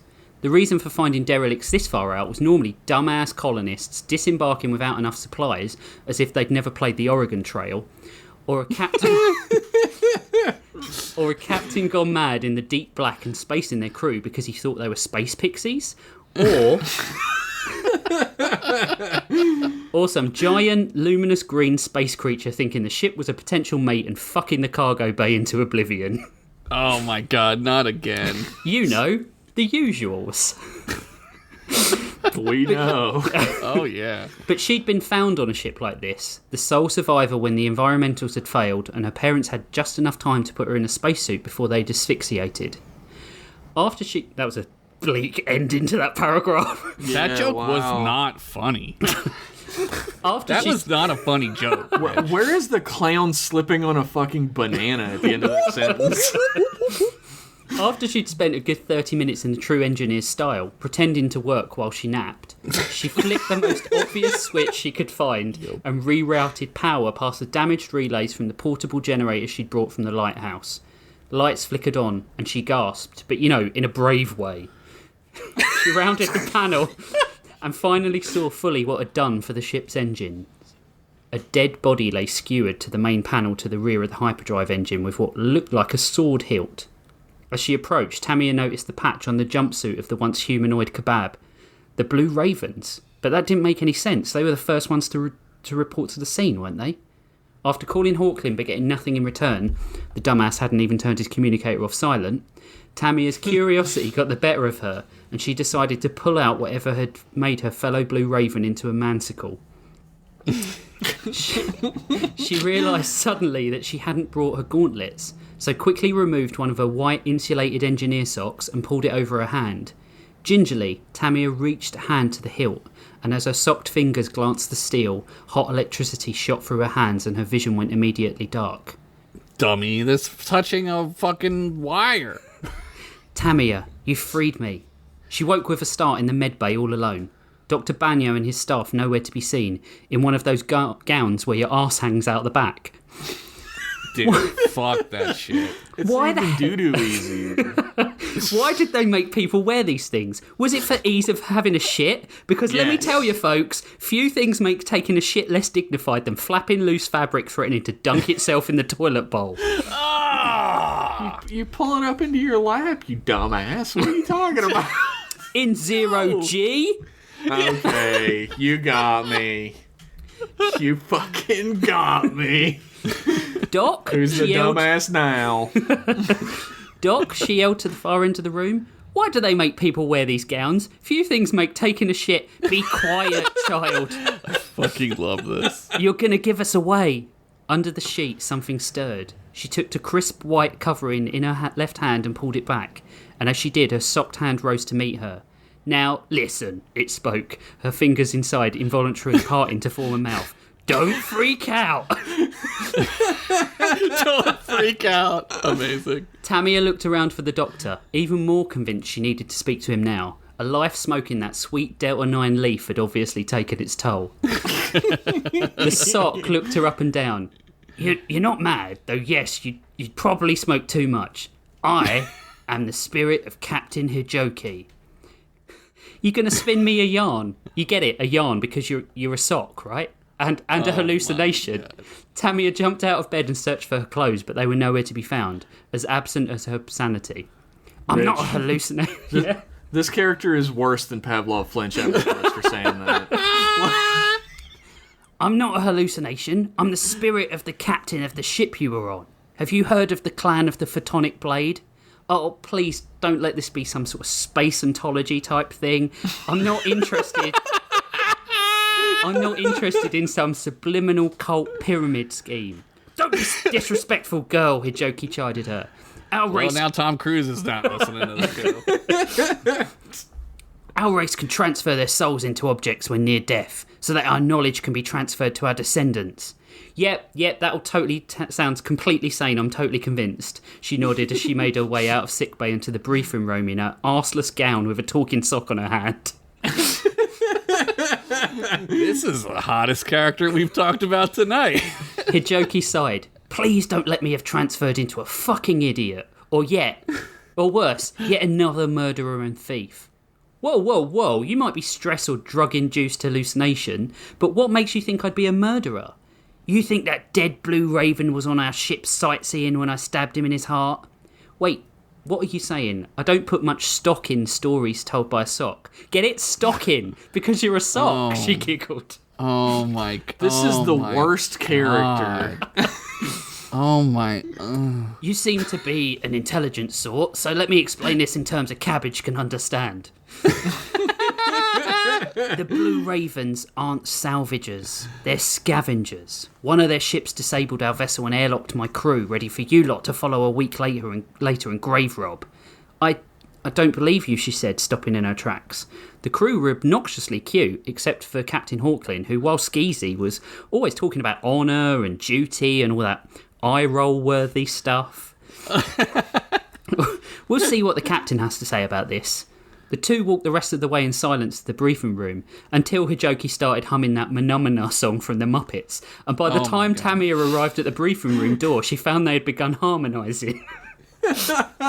Amazing. Please stop, she whispered as she realised.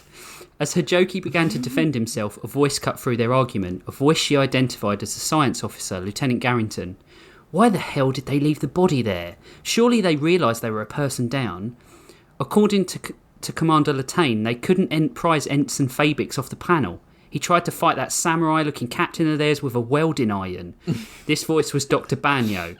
Banyo? Did I call the doc Banyo? I've got to be honest, I'm too lazy to scroll up, and this guy isn't going to last much longer. Dude. So it's Realest diminished returns. shit So ever. real. You did call him Dr. Banyo. Good. Yup. I told you, girl, your crew are a bunch of savages, Hijoki coughed and then spat out a ball of lint. This is intolerable. I cannot be a sock forever. How do we transfer me to a new body? Darned if I know, Tamia giggled. Darned, Oh my because you know... God. Yes, I'm a sock, I understand. Oh my god. Rich, you're fired. No! Chief Engineer Hetio was next to speak. We followed the Oathkeeper? That ship full of jackasses could have bloody let us know. I wouldn't have sent the young'un over there with the captain if we had have had some bloody warning. Whole mission was a bust if we can't get that MacGuffinium out of their safe. All right, he's back. Are we going to have to kill her? That was Chell, the ship's chef. I shouldn't have wrote that together. Ship's cook. The ship chef. Was Tamia the only one that didn't know? We have to. We can't risk the captain finding about this, Hetio sneered. So, Captain Hawklin didn't know about this. Could Tamia use this to her advantage? She stood with her back to the wall, took a deep sigh and weighed her options. What are we going to do? Hijoki asked. I don't know about you, but I'm looking out for myself, Tamia huffed, and entered the room. 10 of the senior staff sat huddled around a centre table, where the sword was held in containment. As she walked in and sat, as graceful as she could with her arse hanging out, 10 sets of eyes followed her. Oh wait, 11. Lieutenant Quattroclops was there too. Oh my god. So good. You don't have to worry about me, I'm in, Tamia declared, looking them all in the eyes, unwavering. Except for Quattroclops, where wavering was necessary. I don't know these people. Who cares what happened to them? How can we trust you? Quattroclops asked, steepling fingers in front of his face. Well, I can tell you all about this. Tamia brought a hand up and revealed Hijoki to the assembled crew, so we can figure out how to put him back in that sword and get that MacGuffinium. Hijoki writhed around, unable to free himself from her hand. You traitor! I came to ask you for help! He's the captain of their ship. He should be able to help us get in there safe, Tamia smiled. The comm system sounded. Engineer Santo, please report to the captain's ready room. They turned to Hetio, the chief engineer. Go. Take the sword and keep it with you. Fucking thing doesn't work anyway. See if you can figure out how to get your sock puppet back inside. Don't tell the captain about any of this. She left. Hilton. They just believed her? Why did they believe her? She left, hilt in hand, keen to see her CO, but taking a slight detour first. They believed her because I only have a limited amount of pages. Shut up. Oh, that's the realest shit ever said on the show, right there. I'm fucking sick. Captain Hawklin sat at his desk, listening to the classical piece Bubble Butt by the composer stroke military man, Major Lazer. Fuck, yes. And reading the old classic novel, Ready Player 4. Oh my god. Fuck no. Oh, Klein, you've done it again, he said, before putting the book down at the sound of his door Jesus. chime in. Enter, he ordered. Captain, Tamia rushed in. The senior staff, they're involved in some sort of conspiracy. They've been disabling and robbing the ships. The captain rose, concerned about his young charge. Tamia, are you certain about this? Absolutely, sir. They're actively working against your wishes to hide their activities from you, Tamia said, feeling her sock companion's relief at the reveal of her bluff. Security to my ready room. Hawklin put a hand on Tamia's shoulder, giving it a small squeeze as he smiled. We'll sort this out, Tamia, don't you worry. Nearly everyone on this ship is still loyal to me. The doors whooshed open to reveal Commander Quattroclops at the head of a 5-strong team. Come with us, please, engineer. The captain looked exasperated. Damn it, guys, I told you I don't want to be disturbed with the details. Kill, steal, dress up like juggalos for all I care. Do whatever you want. Juggalos still exist? Oh, fuck yeah. Space fuck juggalos. yeah, dude. Do whatever They you fucking want. evolved. Yeah. They're Do it. monsters now. Do whatever you want to make the cash. I just want to finish this book. I've got 14 more volumes to go. Let's take her down to the brig. Editor's note. If you didn't know the captain was evil for reading Ethan Klein, then I don't have anything more to say to you. I was just gonna say. I was gonna say it before when you revealed it, and I was like, oh, this dude's bad news. But I didn't. If the technomancer hears of this, we'll be mincemeat. Get her out of here. Tamia felt like a prize turkey on Thanksgiving. And as she walked down the corridor led by Hawklin, she knew her giblets were well and truly cooked. I'm sorry, that was so stupid. It was so British. I love it. Hey, numbskull, a voice at her hip whispered. You got a damn sword, remember? How? Tamia muttered from the side of her mouth. Put your hand on the shaft. Whoa, I've fallen for that trick too many times before. Lords above, girl, hold the sword. She reached for her belt and pulled the sword off the clip she'd used to tether it. It ached in her hand, ached to be free. All its power, dead until now, came flooding through her fingers and ignited the blade, crimson and terrible and fizzing with power. It lit the hallway like an early morning club, but there would be no early hours groping, no terrible grindy dancing, just 7 murderers and a sharp-edged justice bringer, and a talking sock. This is amazing. I cannot believe you worked a sock in this well. I love this. Tamiya hit her communicator twice, and the contingency plan she had set up in engineering on her little detour, a cascade failure in the hyperdrive, triggered. The ship powered down and listed helplessly, the only light a crimson light sword that was going to fuck 7 bitches' days up. Nice. And with that, our flashback is done, and the standoff is finally here. The security crew had their stun sticks at the ready, probably before there was even a threat, because even space cops are cops, and a woman with a name like Tamiya was never coming out unscathed, was she? Yo, I would like to shake all of our hands for A-cabbing this whole episode. 3 for 3. Hat trick, baby. Hat trick A-cab. Walk away, Tamiya whispered. Let me get in the escape pod and you can keep all your arms and legs and fix your broken ship. Captain Hawklin smirked. Get her. Let's sock it to 'em, Tamiya grinned, feeling her jokey shudder in disgust. Sock it to him. Rich, you're fired again. It's not me, it's that Tamiya. reference is dated now. That reference is so dated, I bet you nobody even knows where it comes from. It's hard to describe what happened next, but since I'm writing this story, it'd be shitty of me not to try, so I should. Something coursed through Tamiya, the weight of all Hijoki's progenitor knowledge, 50 generations of swordsmanship passed down to combine with those 5 crunches Tamiya did every morning. Whoa, slow down, Tamiya. She rose on her toes, and as the first woman of the security squad ran at her screaming, she pivoted like a top, but kept the blade still and level, catching the security guard with the edge of the blade and letting her momentum skin her like a rabbit. The scavenger's flayed body covered her exposed flesh with her hands comically before realising she was dead, then slumped to the floor. Oh, I'm dead. An explosion rocked the ship. She and Hijoki needed to get to the escape pods quickly. The next, a hulking man named Redrow came at her head-on, and Hijoki instructed her to stab forcefully forward. Redrow was penetrated so deep his grandchildren at home clutched their stomachs. What? Yes, the kids mourned, but then their grandpa shouldn't have been a murdering scumbag, should he? True. Tamiya brought the blade up and down quickly, cutting 2 more of the security detail, 1 man and 1 woman, in half and bringing one's left side and one's right side down to the floor in a bloody heap. The 2 remaining halves slopped together to create a dead half-man, half-woman. Somewhere on the other side of the galaxy, the evil dark techno witch J.K. Rowling stamped her foot and sobbed as she assumed the attack somehow eroded her binary gender identity ideals. Fuck you turf hack.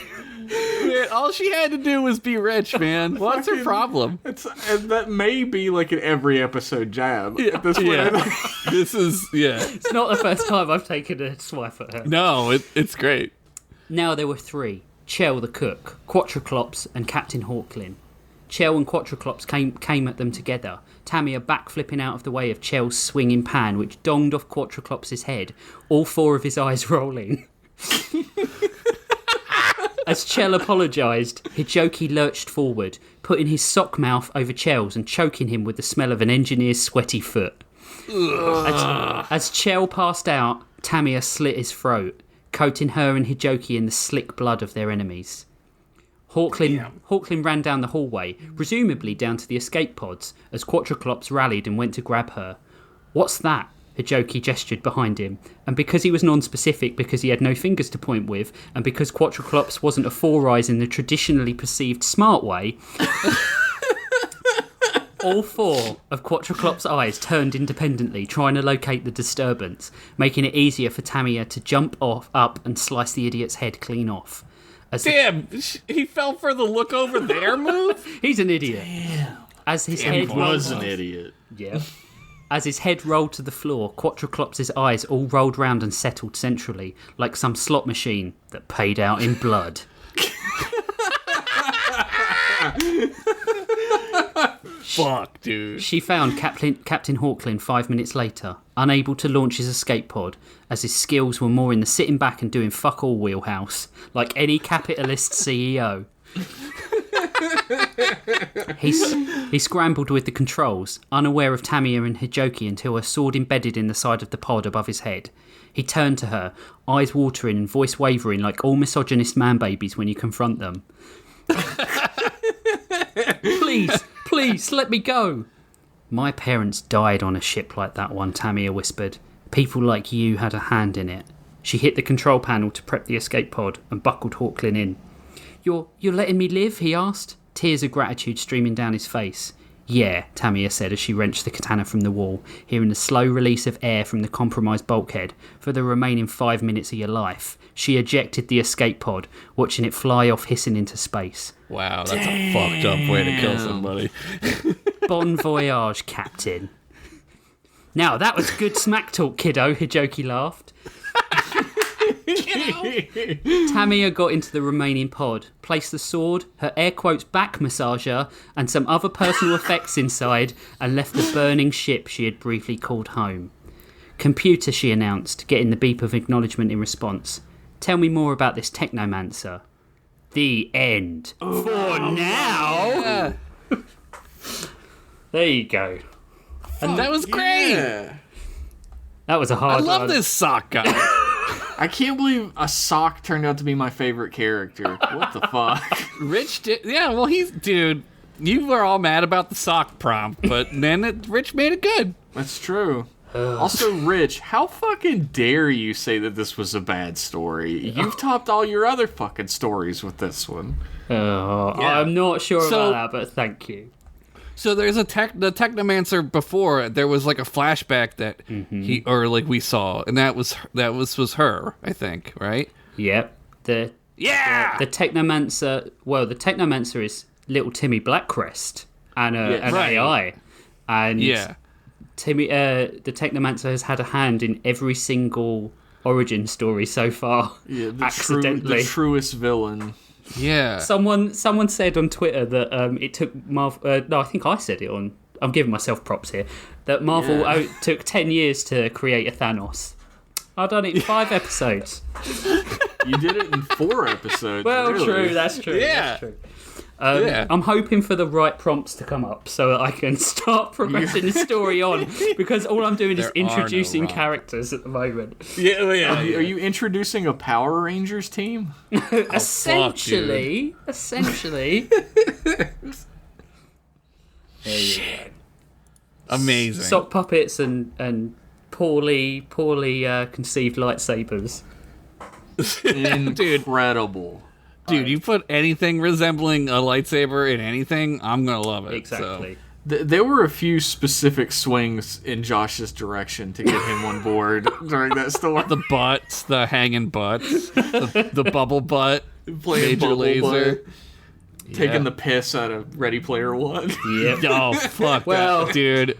I mean, if you like Ready Player One, I don't know what to say to you, genuinely. Yeah, you probably should turn this show off. I've never read it, and I definitely don't want to watch the film. I can let you borrow mine. I'm good. I think that book and that film are everything that's wrong with society.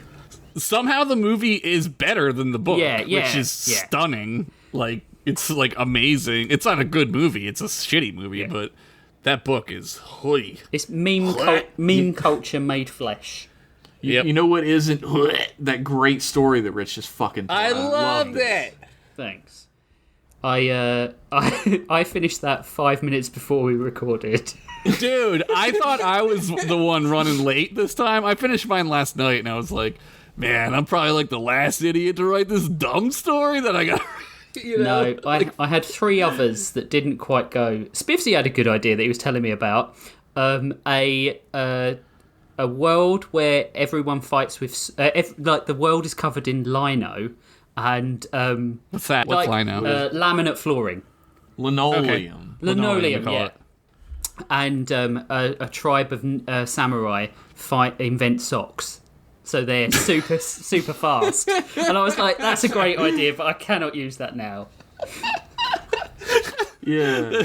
Crystal had some idea that I wish I remembered better about, like, socks on a rug creating electricity and then, like, touching something and then the electricity brings it to life. Like Frankenstein, yeah. I wish I remembered more about it, but that was fucking great. Yeah, this was not the easiest prompt in the world. No. I'll say that. What's our next time's prompt? We've put forth the idea that we can veto one of the prompts if we all agree on it. If we all agree, okay. We can re-roll. Yeah. Wait a minute, where am I? Let me talk amongst yourselves. England? Boys. Yeah, you're in England. You're in, I think it's England, right? Dipshit. Don't you know anything? Or is it Wales? okay. Are you in Wales? he's in Yeah, England. shut up. I'm not listening. Are you in Wales? No, I'm in Plymouth, which is the southwest, like next to Cornwall. I used to live in London. I was in London for like 10 minutes. Well, I probably wasn't there at the same time. I saw your big statue, World War I statue, and I saw a Yep. girl with amazing hair. That's all I really... Oh, and I found a I pack know of cigarettes her. in a cab. You know her? What's the fucking prompts? Girl with amazing hair, finding a pack of cigarettes. Okay, so we have. Wait a minute, I'm rolling a number. Nice. Trains. No! It's gonna be tough for fantasy. That's from Yeah, I'll Generally figure Depressing. Thank Okay. you. And Heists by Jason. Well, oh my that God. fits together. Holy shit. Yeah. Jason is the voice of Janitor Bot on Ponce Theor on Subspace. Nice. Just an all-around dope dude. Yep, he's great. Is he the Jason from the Jason horror stories? Yes, if that helps. Okay. Yeah. I know him He's- then, He's yes. exactly him. He doesn't get on well with Freddy, the other guy that I know. Yeah, shame about what happened to his Wah, mom. wah. Shame about what happened to his mom. Yeah, trains and heists will make easy stories for people who don't have to fit a monster going boo in them. It's going to make 3 potentially quite similar stories. Perhaps. It's true. The thing is, I have a sci-fi story that I want to do that I kind of have in mind that I could do this time, but I feel like it's going to make all our stories way too similar. Nah, So do I'm gonna it. come up. I'm gonna come up. Do with what a you're going to great do. horror- No, Yeah. man. I Do have the not let chance us to hold do you ghost back. trains. Is the thing. So I'm not passing that up. Oh, yeah. Yeah, that is a better fit, Fuck isn't yeah. it? Don't tell us too much, though. I don't want to know about There's it. a train in it. Fuck. Well, now I don't fucking... The Witcher has 2 trains. Oh, Jesus. The Bitcher runs 2 trains. Yeah. On your mom's cold sex cave. Jesus. On your mom's BBC. Big black cave. I wrote that and I was like, I'm keeping that in. I remember, was it today you texted us both and said, just wrote Jeez Louise in a story. Yeah. Yeah. I love that. This is what I do when I'm like second guessing everything I'm doing, but I'm also laughing at how stupid it is. Yeah. I just type at you two and I'm like, this is the dumb shit I just did. Please tell me I'm good boy. And then we laugh at it because it's hilarious. Yep. We're all hilarious. We're all the funniest boys. And we all have that same artist thing that we fucking hate Yeah. ourselves and our work. Yep. Yep. Anyway. Anyway. On that note, we'll close the book on this week's compilation. So, As we close the book. it's nice. It's a nice steel book. It's like a tome. Big thanks to our friend Vidizen for the use of his music, specifically created for our show. We love you, buddy, of course. You can follow him on Twitter at _Vidizen_ and find out about all his recent albums, his work, all that sort of shit. Yep. Josh, where Yo. can we find out more about what you do? I don't know. on Twitter, you can follow me at Henderson1983. I do a show called Continue on YouTube. You should probably watch it. It's funny. I do a show with Jeff that he'll tell you about because I'm done talking. Jeff, fill us in on that. We have a lot of reviews on here, actually. Oh, we do. Oh, we're gonna read them out. Yeah, let's what was read the some. last one we read? We only had 3. You know what? Fuck it. I don't remember where we left off. I'm just gonna start reading at a certain point. Yeah. Screechy Hawk, 5 stars. Funny. Just a solidly funny podcast with some quality outlandish stories. Screechy Hawk. Scree! Guardrail Jones, 5 stars. If you ever had a fever dream that 7 or 8 years ago there was a podcast where guys read stories to each other and it made you laugh, then this is the show for you. Comedy? Check. Friends reading stories? Check. Sexy centaurs with big butts? Probably eventually check. This show is awesome, and for some reason, I now really want a Reese's. Hey! We got one from Moose Drone. Keep on wizardin' and more.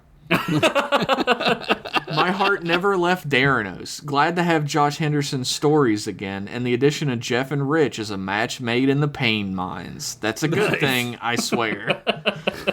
Nice. We got one from Luke Morgan. Keep on wizardin'. I'm so hyped to be hearing more stories of Daranos. If you're a fan of fantasy and comedy, this is the podcast for you. Woohoo! Jover the Moon, 5 stars. This podcast got me pregnant? I'd like to caution anyone who listens to this podcast to close your ear holes before these boys' smooth stories penetrate your brain and you become impregnated with wizardly and spooky thoughts. 100 out of 10. Hey. And That's a great one. we have one last 5-star review here from some other guy or something. And it's entitled, It's Good. Love that stories. Amazing. Ended on a real strong review. So how many reviews we got now? We have 23 ratings. Whoa. And 3, 6, 9, 13 reviews. Oh, man. Thank you so much. Keep doing it. It helps us. Yeah. Yeah, I thought that was sick as fuck. Are we at a perfect 5? We are 5 out of 5 stars. No one has given us any other rating so far in 23 ratings. Well, you just said the thing about the 2 trains, so Yeah, it's over now. party's over, boys. And Also, for some reason, when you go to Bros Before Pros through the link on our website, it leads to a link where there's only one review. Weird. Yeah, sometimes it's goofy on the site. I don't know why. If you go through Google, there are 13 reviews, so I'm confused. Don't think about it, man. It's just don't even worry about Did it. I upload our podcast twice and not realize it? I don't know. I don't know. Maybe. Maybe you found a hack, so that's how we get more listeners. Oh, Yeah. I'll tell you where you could find me on the internet. Yeah. On Twitter, @_Jeff Pennington, and at jeffpennington.art. You can find my cool art. And there's links to everything else I do on there and on Twitter, so it shouldn't be too hard to find. I do another podcast with Josh called M Class Podcast, where we do sort of like recaps and reviews of episodes of Star Trek in collections of episodes that have a lot to do with each other, submitted by fans of the show. So go check that out. Good. You can find all the links necessary for that at mclasspodcast.com. Rich, where the fuck are you? You can find me on Twitter @MastersRich. I don't post much because I don't have the time. I have a suggestion. Can you make an evil alternate account called Bitch Bastards? What? And just or Bastards Bitch? And just like just harass tweet myself. like just tweet like shit that you would never say, right? Like I mean, I love the Queen. I don't even think I shit could. like that. I don't even think I could bring myself to do that as a parody. That would be really. You can do anything if you put a fake mustache on. No, that's true. This is Maybe true. I need to dust off my fake mustache and put it on before I do these sorts of things. Put on your fake mustache, put on your fake titties. Put on your fake mustache over your real mustache. Yep. This just slightly curlier one.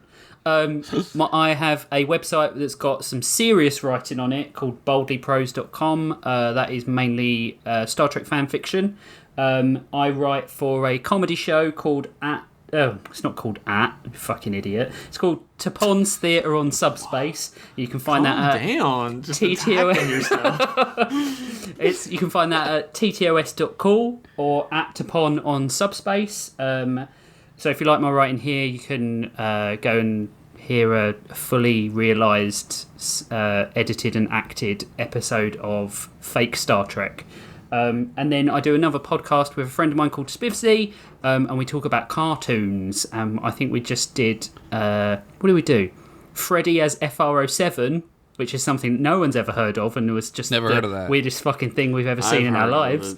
And we did an Ed and Eddie episode, because we were doing what the fuck episodes. Next week we're doing Claymation, so we're doing Trapdoor and Wallace and Gromit.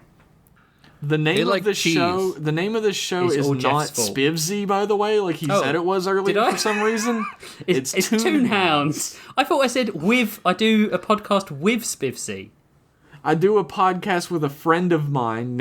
It's called Spivsy, is what you said. Okay. The friend's called Spivsy. The podcast is called Toonhounds, and you can find. I was waiting for you to say the name of the podcast, and I was like, people are gonna go Google Spivsy. This is not the first time on this find show it. that I fucked up the Toonhounds thing, and Spivsy always laughs at me for it. If you want to be a part of the show, not in a literal sense, because we don't know you. Who the fuck are you? And you want to suggest prompts, then head over to Twitter and follow us at bros, capital B, 4 pros pod, and write us a message there. Quick side note, if you prompt and you don't follow, then you're shit out of luck. I don't make the rules, I just enforce them. You do What make are you the even rules. doing with your life if you're not following? I a third make the rules. True. I don't... It just doesn't There's make no any rules. sense for us to reward people who aren't following our Twitter for some reason. Yeah, It takes one goddamn click. It's a meritocracy or some shit. I don't fucking know. Eventually, it's going to be a paid critocracy. Yeah. I was going to mention that. We're going to sort that out soon, because I think we figured out how to do it without breaking any international laws and stuff like that. Yeah, I'm just going to do the go and live podcast on the in ocean. international waters. That's what you're gonna say. Jesus. So yeah, we'll great sort minds. that out. It'll probably be in a couple of weeks or whenever. You'll hear about Wow. it. You'll hear about it. I don't know anything about this. I'm excited. Well, I was going to talk to you about it after the show. Wow. Hopefully it's good news. Hopefully I'm on the next episode. You're both fired. Oh, shit. And I'm fired. Someone's going to get the money, but we don't know who. Yeah, come back in 2 weeks and we'll tell you stories about trains and heists. But they might not be what you think. They're probably going to be what you think. They're probably going to be pretty close. Yeah. Bye! Bye.